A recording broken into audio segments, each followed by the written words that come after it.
spoilers, one of which, I'll just say the premise, one of which is like,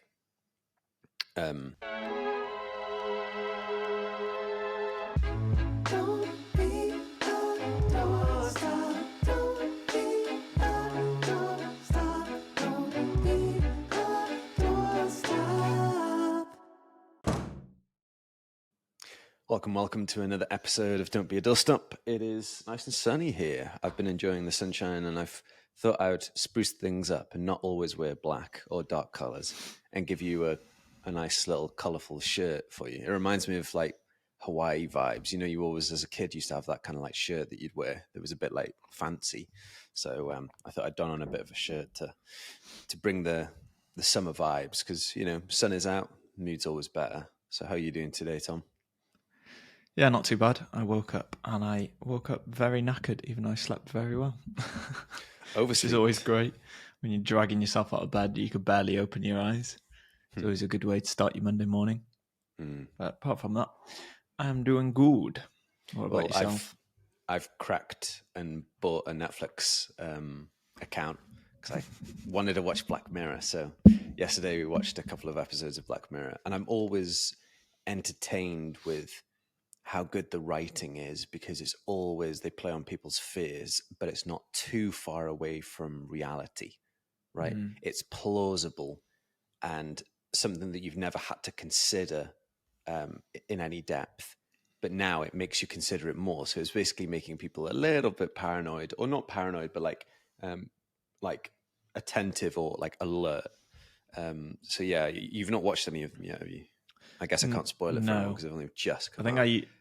I think I came across one or two of their older seasons, probably like, I don't know how many seasons there are, but probably like 6, 1 to 3 or whatever, just because Tony was into them. So normally I'll end up watching them because he's watching them rather than I watch them out of joy. I like the creative stimulation of watching something that's inspiring, one, because it's somebody's idea. Somebody, which basically is Charlie Brooker, right? So Charlie Brooker is the guy that did Screen Wipe back in the day, which was a TV show which would basically critique different episodes of TV and so forth. And I always think his creativity to come up with these use cases or scenarios is just great, as well as then their execution of it is good because they put a twist in or something. So yeah, it's a creative. If you want to get into like writing, watching his stuff is very entertaining, very creative and clever. So I always find it like satisfying. That's cool. I'd be interested to know the topic, but I guess there'll be loads of spoilers. Unless we said spoilers, and then you could talk about it. Cool, I'll say spoilers. One of which, I'll just say the premise. One of which is like, we all don't really read T's and C's, right? Terms and conditions. And that basically backfires on multiple people. So then they basically utilize the person's face, voice, like life in a TV show. And obviously if they do it in a TV show, they can do anything with you, right? So that's basically one of the episodes. It's very clever. So of course, like we're all worried about T's and C's. Well, we're not worried about T's and C's, but now it makes us worried about T's and C's because who knows what companies are sneaking in there. So then when it comes to trying to sue somebody, obviously American style, you're a bit like, no, you can't sue because that's what you agreed to and all the rest of it. So it's very clever. It's just, it's a simple idea, but very clever and executed brilliantly. I was watching this comedian's podcast and he was talking about the T's and C's, how he just said, yep, that's completely fine. But it's basically, it was indoor skydiving, and what he ticked, or I think he didn't tick or something. It was basically like, are you over 18? Oh, right. Are you pregnant? And he's like, yeah, this is fine for me. But then I think the third one was like, have you ever dislocated your shoulder or hurt your shoulder in the last 3 years or whatever? So then when he went to it, he's like, oh yeah, I have. And it's like, well, you've literally signed saying you haven't, so you can't do this anymore. Like we've got evidence saying you can, and you physically said you can't, so you can't. And apparently he's like, so can I have my money back? He's like, No, because it's on our T's and C's that we don't refund. No refunds. Basically you're the one that were completely fine with it. So then he had to like send his mum and his, I think, ex-girlfriend or something, or they were girlfriend boyfriend at the time, and he's just like saying how it's Oh, I funny. thought It's that was because like he just read the bringing first the bit mum, and then he bringing just the like mum to ignored the complain. last bit that was more relevant for him about shoulder pain and stuff. Well, He's it's like, always the way. why didn't you have that separate? Because no one Yeah, reads past the first line. I think a lot of the time companies force you to scroll down to the bottom before they allow you to check, yes, I understand. So I hope that with the power of like AI tools, that you'd be able to like grab a bunch of T's and C's, pump it in and be like, is there anything in here that I should be like aware of that's going to be like detrimental to me? And then it'd be like, yes, you're signing away the rights to your voice. So be careful. So they could create a fake podcast kind of thing with your voice. But it's challenging because people don't really do it. But it's also down to the companies, right? They write them in a way. There's all like legal jargon and legal speak. And really they need to be so much like clearer, written in like just as if a 5-year-old could read it. And that's not like an offensive thing. Like it's just, by that I mean like clarity, absolute clarity. I would love to read it as a 5-year-old written out, because it would just mean that it was absolutely clear and there's no like jargon to obscure any sort of thing. So I really like Monzo's like terms and conditions, because they're always quite clear with how they're written up and what they say in theirs. Because again, just if you write it clear, then you're going to have more trust, aren't you? Really. So Yeah, and you're going to understand it as if they're not sneaking something in. yeah. But another thing that I've been watching is a guy called Rob Dyrdek, I think it's pronounced Dyrdek. He is an ex skateboarder. He's super into like MTV and creating shows for MTV. He now runs a bunch of businesses out of this like Dyrdek machine. And he specifically has been, I'm not sure if he's been doing it for the last 5 years or so, but been collecting data on his life and categorizing it so he can be like, cool, for the last year, I spent 34% working or something. So he's like granularly trying to measure every aspect of life. Like, did he get up at 5 a.m.? Did he do his brain training? Did he work out? Did he eat? And then did he work? Like, did he spend time with the family and all these stuff? So all these metrics, he's weighed it all up and measured it all throughout the year and years. And then he's able to quantify that with how did he feel about life? So how did he feel about his sleep? How did he feel about life in general? And he's like scoring it out of 10. So then you basically with be everyone, able to or is he see keeping it that to he's himself? scoring his time versus feelings in a hope that he's able to ultimately gamify happiness. So he wants to create a lifestyle that creates happiness and joy, and also a life that makes it like prolonged. So he's looking into like, cool. So he's now adding into his data set. He's adding in like his blood markers, and he's getting like health checks and stuff, and all his minerals and all this stuff, and vitamins to elongate his life to that like 110 level years, and also feel like fully happy. So he doesn't drink alcohol. He doesn't like eat sugar. He eats like super lean, like protein and veg, kind of like meat and veg meals and stuff. So I find it super fascinating, and I find it almost inspiring to do something of the same. So when you basically Siri's kicked in. When you basically like measure that stuff, you realize, oh, like I'm doing something that I don't like, or I'm doing something that impacts me negatively.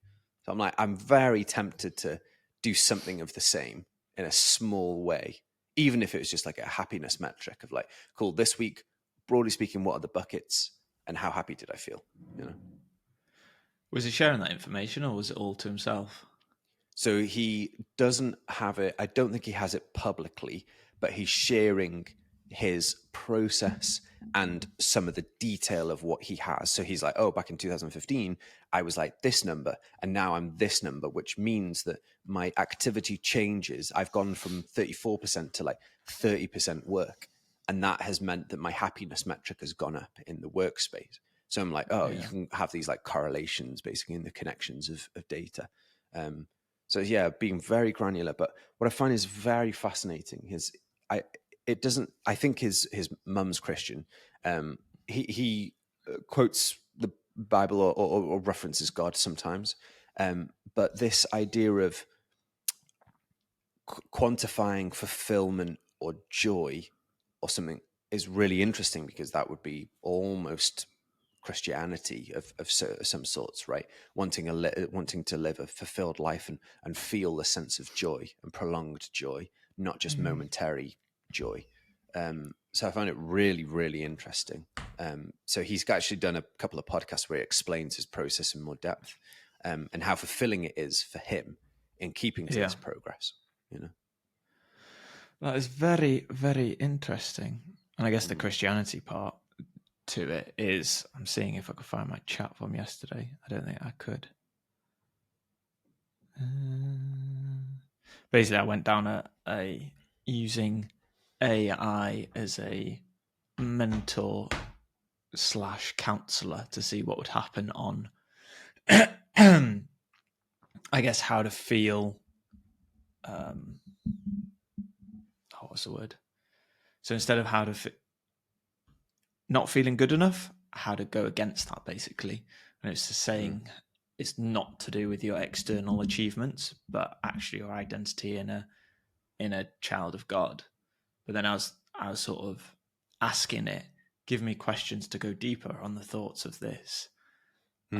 Because sometimes when you hear a word like child of God, it's like, well, what does that mean? What does that look like? And it was quite interesting because it's basically saying, how does it correlate what your day-to-day view of a child of God should be to what actually is happening?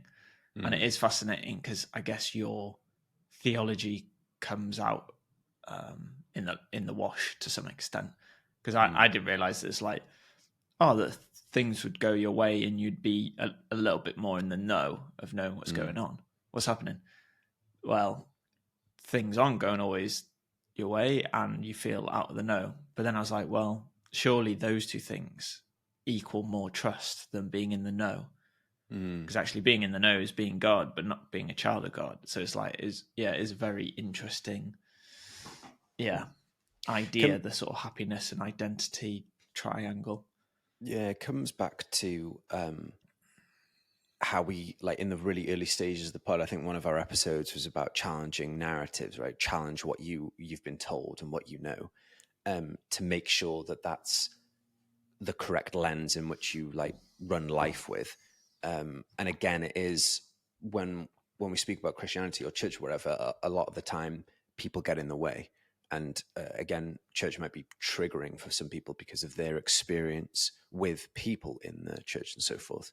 So yeah, let alone then a relationship with God, and you have these definitions or these understandings of how specifically that plays out. Like Father's Day was yesterday, right? So at church they were talking about the two guys that had inheritance. One guy wanted it straight away. He then ran away and like pied hard with it and then came back to the dad. And just some of the dynamics of the dad was like expectant and like completely no judgment and excited to bring him back and stuff.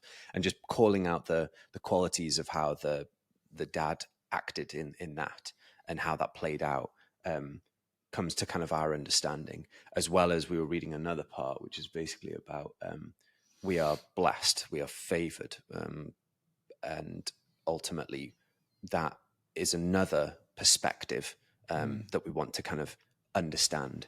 So because we are blessed and favored, we are accepted. So sometimes in life, really all we want is a sense of acceptance or a sense of understanding. And it's quite challenging sometimes for us to equate that to a spiritual or a God, because we've had negative experiences of humans where we've had humans let us down, therefore we assume God might also let us down. And I think just again, kind of understanding afresh these facts, as I would say, is like good to kind of push that fact through into like action and how that changes how you act.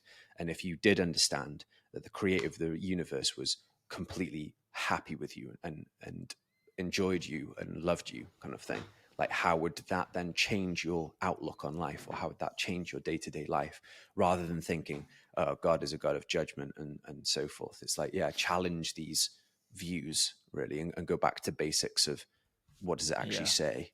Because I think that's the difficulty with just Christianity on a whole, of, I guess, interpreting it from yourself, because you're either reading it through your lens, or let's say the Trinity, you're looking at the Father, you're either viewing it of fathers that you've seen in your life, or your own father or stepfather or whatever. And it is very interesting how you might read something in the Bible that says God loves you and cares for you, but then you see different dads in your local area absolutely hating their kids and frustrated and want to go out to work to basically avoid them. And I think it is very interesting. Are you reading it through the lens of the Bible and fleshing that out, or are you reading it through the culture / experiences of what you might be seeing, or vice versa, of how God might view you over how you view you? It is really, an interesting one that you got to somehow navigate those limps or wounds that you may or may not know about, which I just find really interesting. Yeah, it's trying to remove the emotional experience or the traumatic experience, whatever that is, rolling it up to the bigger picture to be able to understand what are the baseline facts in which you then reconfigure those memories. Because it's kind of like therapy almost is like, you have this trauma or this experience. You basically want to go back to the memory of that trauma and experience, which is typically when you're a younger version, aka or like a child, right? A child version. And as the now adult, be able to comfort that child in that memory with kind of like, hey, it's okay. These are the facts. Like this is the actual like truth of the situation. So you did your best, and that's okay. And you did what you did with the knowledge you knew at the time. Don't worry. Hey, and you basically like comfort that child version of yourself. So then when you look back at that memory, the memory doesn't seem so harsh or so cutting or as traumatic as it was, because there's basically the wisdom and perspective of the adult version of yourself brought into the situation to kind of like break it down. So then the memory becomes a little bit easier. I think it's trying to do that, but it's very difficult, of course, because trauma and hurt is something that takes like weeks, months, years to kind of like unearth basically, or kind of like work through, right? But broadly speaking, that's the top line. It is going in and changing the narrative, so it's a better perspective, right? Yeah, and it does take time, but I think where the church wrestles as well is that God can also do miracles, but he could also take time, and people wrestle with that. So I was speaking with Mum the other day about healings and stuff like that, and it was really interesting because she said how someone in the church that they went to, no names, and basically went to grandparents, went to 9, and basically said there must be sin in your life, that's why you're not getting healed to some extent. And it's a very strange thing because luckily she had faith, she understood the Bible, and was like, I disagree with that completely, because to some extent it's the decay of this world that naturally everyone passes away. It's not based off a decay in living in sin, that's why you're not getting healed, because it's very a one-dimensional, I guess, like a prosperity gospel-esque. If you're skint or ill, then there must be something bad, when actually most of the gospel is Jesus going after people that are prostitutes or struggle with drugs or alcohol, whatever, and gives them a point of connection that is greater than power or money, which is love, which is very intriguing, that to some extent it humbles you in a place of struggle and pain, rather than you going, oh, I've got it all together, I don't need God or I don't need anything. That's what Jesus was sort of challenging at the end of the day, is the powers of the world at that time didn't feel like they needed it, even though they walked it out in God. But yeah, it's a very interesting dynamic of everyone just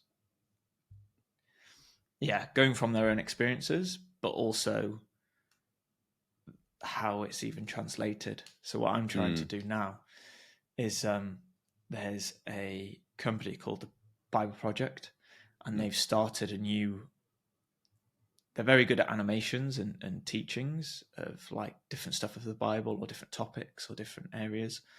But they've started this thing called Classroom, where it's like one teacher that's like a super scholar and knows loads of stuff and has learned Greek and such, and then like people around that hasn't done it, so then they could chime into questions and stuff that he says of like how they even translated it and what does the word mean pre it being translated to English and what everyone knows it to be in the New Living Translation or King James or whatever.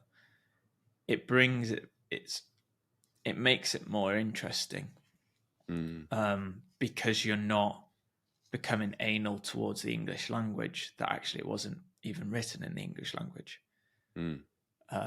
It's very similar to like hitting a snooker ball. If you slightly knock it off, it will completely veer off. And I think sometimes when you go to the source of it, it's as if you're getting closer when you're hitting it, it's going in the direction that you want it to go. So it's an interesting journey of learning. To add to some of the stuff around like the healing thing, I think generally and sin in your life and all that stuff, I think generally speaking, I think culture plays a massive part into interpretation as well, of like the British culture of it's like good to be, at the bottom, or like, turn the other cheek, how doctrine has been applied to instill a sense of like, oh, the stiff upper lip, or like put up with something and things, rather than and like woe is me. So generally speaking, that idea of like it's okay to be suffering and so forth, and which kind of counteracts then the more optimistic view, which is basically Christianity is both a blend of understanding kind of like past behaviors, of like, cool, I probably could have done better here, right? And wanting to reunite ourselves with God through Jesus.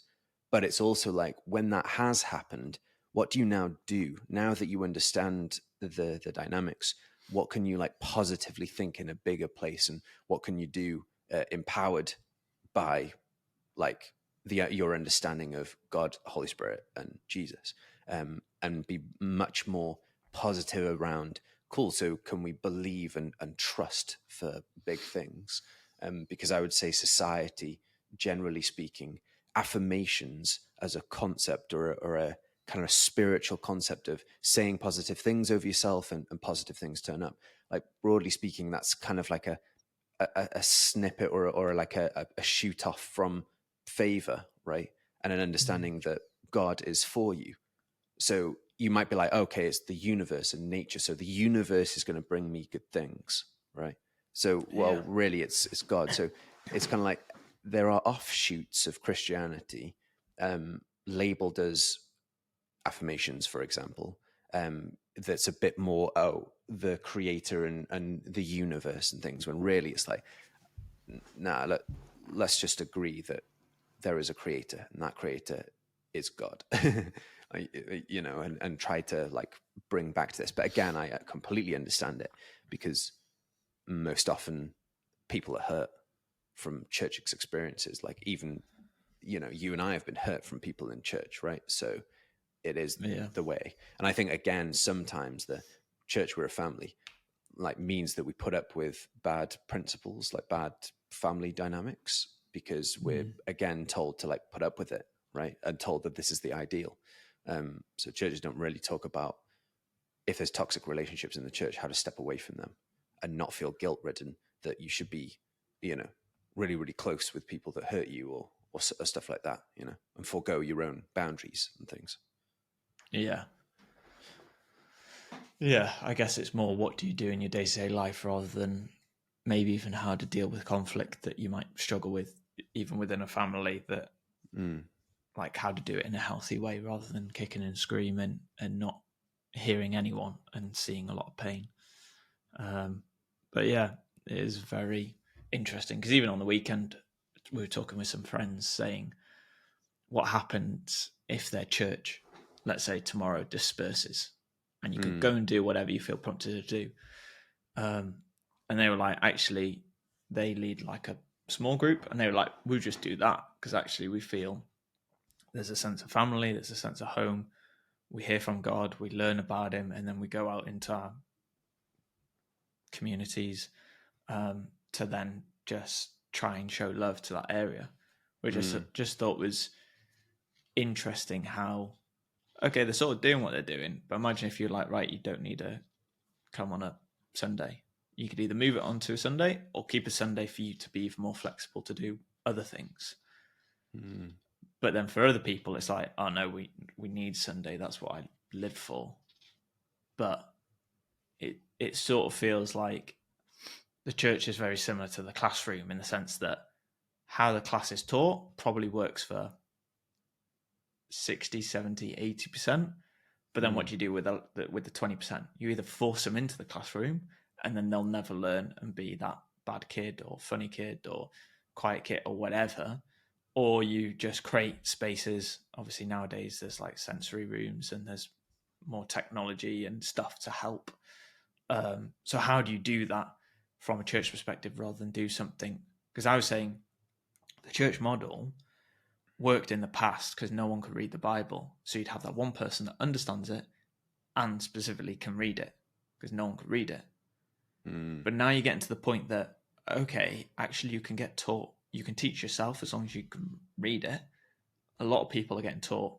So what, 90% probably of church can read now rather than probably 10% of the church.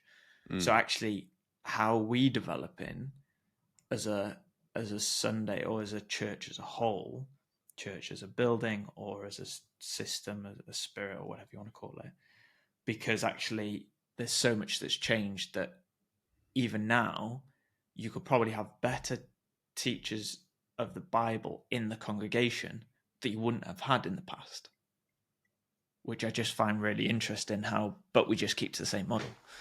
Yeah. Like businesses are changing rapidly, but then schools, you still sat at a desk, like, do your work, do this, copy out this book or whatever, which I just find really interesting. But then like businesses that are booming, they're just doing whatever they want. They can work wherever they want.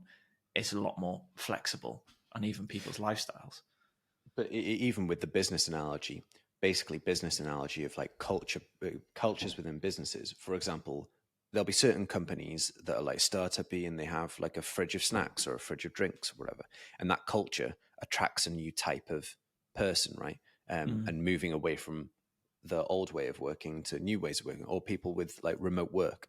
So now there is more of an ask and want and requirement for remote work to be a concept, to be like, 3 days out, 2 days in, or however they want to spin it. So I think with all these things, company cultures as a whole, somebody needs to pioneer it to begin with, then it becomes the norm, and that flexibility. And I think with the power of technology, personalization can be done at a larger scale, right? So could that not be applied to gatherings of people, to perfect it? Because you're right. I think we've all been forced into a 9-to-5, even let alone at school level, you've been forced into a 9-to-5, and not all people work well in a 9-to-5. It might be they prefer to work different hours, like maybe like 3 hours on, 3 hours off, or whatever, right? So I think again, how do you add personalization into things to optimize self and also others if you happen to be a business owner? Because it's more about output rather than process, as it were. So if you can change the process to increase output. Yeah, it's very interesting stuff. And I guess it takes just a couple of people to pioneer a new way, a new state, without obviously compromising on some of the just foundational understandings of things. Because again, I just get reminded, like Jesus a lot of the time was just kind of, a lot of his encounters with the Pharisees were disagreeing with how they were doing it, right? So I'm like, why was that so specific? Because I wonder that, do churches end up becoming like Pharisees in the sense of like, hey, hang on a minute, you can't come in because you didn't shake my hand, or well, hang on, you need to stand when the songs are on, or whatever it is, whatever minute kind of like rule based thing. It's probably because more people that are like rule based orientated have had the stronger like the stronger voices. Because if you're in a group of people, chances are rules are required to kind of manage a large group of people, which is understandable. But you probably, like, the rule people need rules more than the spontaneous people need spontaneity, right? So the rules people get the priority potentially, you know. I think that's the thing with particularly rule people. They can find their safety more in the rules rather than in their faith. And I think that's the difficulty. But I think spontaneous people will be like, well, things will work out. I think it's more natural to the more ebbs and flows of, let's say, a relationship, that you can't create a rule book for it fully, because it'll be different for each friend or each relationship. It comes down to like head knowledge and heart knowledge. And to me, I'm like, I have a lot, what I would say, like encounters, like spiritual encounters, which to me is like convincing, far deeper convincing in the heart, rather than the fact that I've just read it alone. And how that plays out with anybody, right? If you saw somebody get healed, or somebody's like, if they were deaf in one ear and suddenly it popped open, like, you seeing that would be like, crikey, there's something here, rather than reading like, hey, deaf people were healed. You might be like, cool, but it's like the encounter, let alone if it happened for yourself in that situation.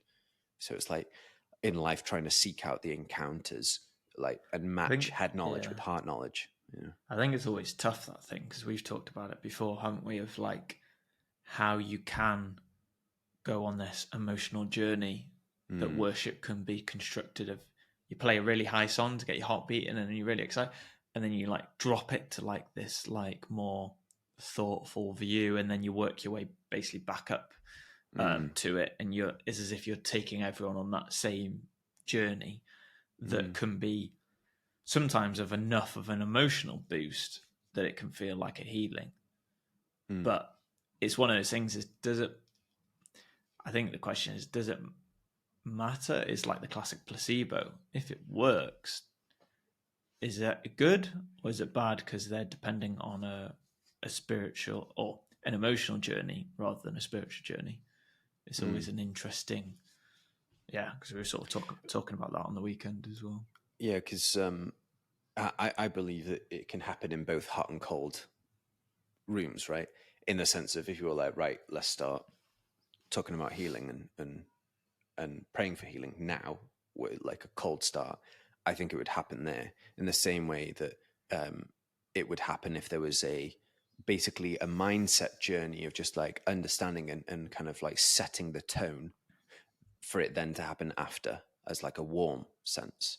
And I think it's important because we've had experiences of things being manipulated. You want things to be like authentic. So how do you create authenticity?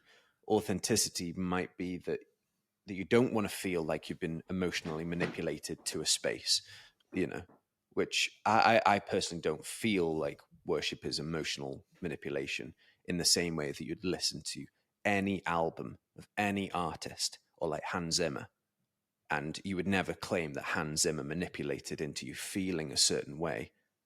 Or even if you hear the Star Wars theme song, is it John Smith or something? Oh, it's not John Smith, it's somebody else.